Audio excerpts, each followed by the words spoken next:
नमस्कार दोस्तों, हमारी आज की इस कहानी का नाम है फर्क। देखो, बहुत साल गुजार दिए मैंने अपना मन मारते मारते।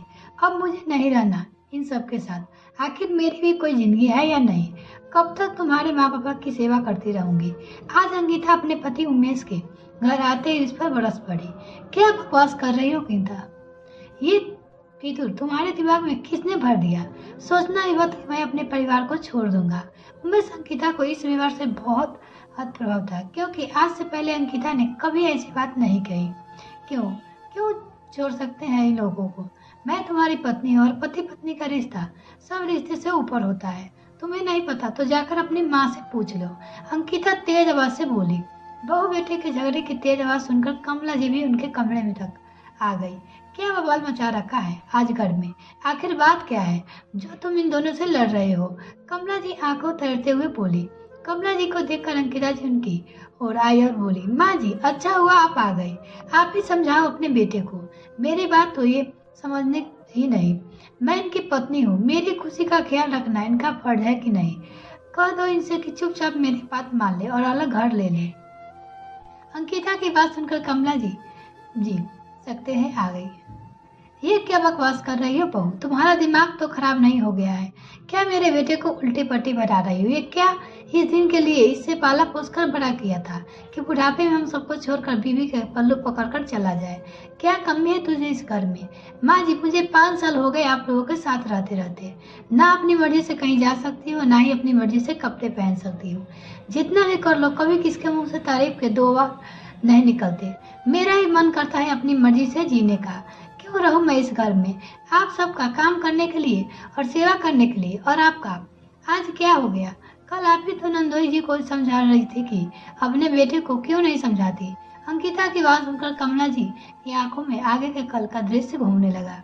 कमला जी अब की बेटी मनोरमा शादी के साल भर ही हुआ था। आए दिन वो ससुराल से झगड़ा करके अपने मायके आकर बैठ जाती थी। इस बार कमला जी ने अपने दामाद को घर बुलाकर अच्छी झाड़ लगाई। देखिए दामाद बहू, मेरी बेटी मैंने बहुत लाड से पाला है। इसके बोलते के साथ इसकी हर फरमाइशें पूरी करो। इसे हमने ऊंची शिक्षा इसीलिए नहीं दिलाई कि ससुराल में जाकर झाड़ू बर्तन करे या आपके माँ बापा के नखरे उठाए। और हमने आपके साथ इसकी शादी की है तो इसे खुश रहना आपकी जिम्मेदारी है। मेरी बेटी अब तक आपके साथ जाएगी जब आप अलग घर लेकर रहेंगे, ताकि मेरी बेटी चैन से जी पाए। याद रखिए, सारे रिश्ते पीछे छूट जाते हैं, लेकिन पति पत्नी का रिश्ता उम्र भर साथ रहता है। आपको अपनी बीवी बच्चे का भविष्य के बारे में सोचना चाहिए ना कि दुनियादारी के बारे में। हमने तो अपनी अच्छी नौकरी, अच्छी तनख्वाह देखकर मनोरमा का हाथ सौंपा था कि आपका परिवार देखकर। दामाद बाबू असहाय में अपनी सास की बातें सुन रहे थे। वो दोहरा खड़े थे कि यदि अपने सास की बात माने तो अपने परिवार का साथ छोड़ना पड़ेगा, और ना माने तो आपकी शादीशुदा जिंदगी दांव पर लगा देंगे। दुविधा में थी कि कैसे अपने माँ बाप को इस घर में अकेले छोड़ दे।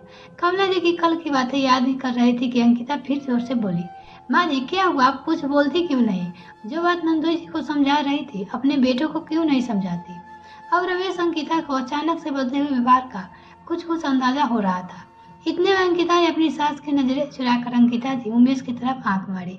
अब तो उमेश की अंकिता के सारे नाटक की वजह समझ में आ गई।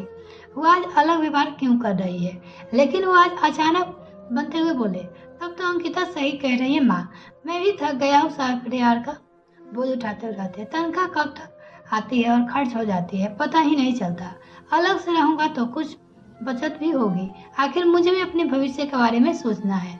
बस कर बेटा बस कर, तुम मेरा शरण कुमार है। आज से पहले कभी तुमने हमसे ऊंची आवाज में बात भी नहीं की, और आज ये सब बोल रहा है। मेरा एक कलेजा का बाहर निकाल जाएगा तेरे जाने के नाम से।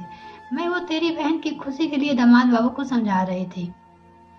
कमला जी अधीर होते हुए बोली, माँ अब तो आप बेटा और बेटी में भेदभाव कर रही हो।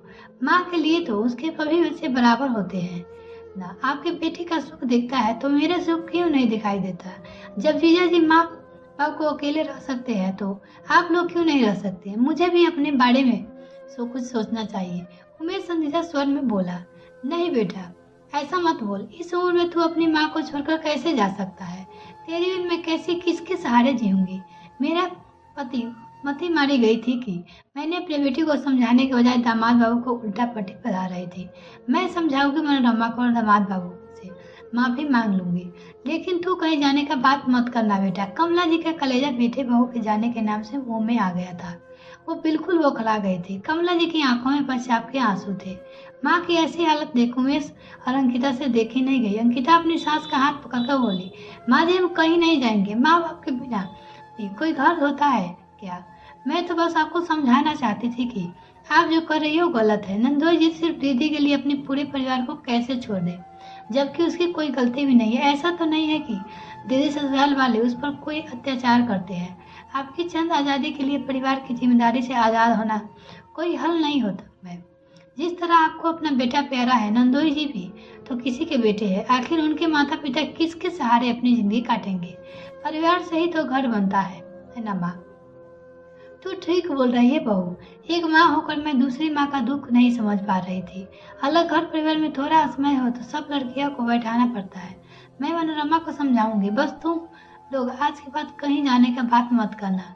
दरवाजे पर खड़ी मनोरमा की उनकी बातें सुनकर मन ही मन सोच रही थी कि गलती उसकी है। यदि आज उसकी भाभी भी उसकी तरह सिर्फ अपना स्वार्थ और सुख देती तो उसके मायके की ये क्या हालत होती। मन ही मन वो निर्णय कर रही थी कि वो एक अच्छी बहू और अच्छी पत्नी बनकर दिखाएगी। परिवार के प्रति अपना फर्ज निभाने से अपने पति के साथ देगी, न कि उसकी राह पर रोड़ा बनेगी। मिलते हैं फिर नेक्स्ट फ्रेंड, तब तक के लिए बाय।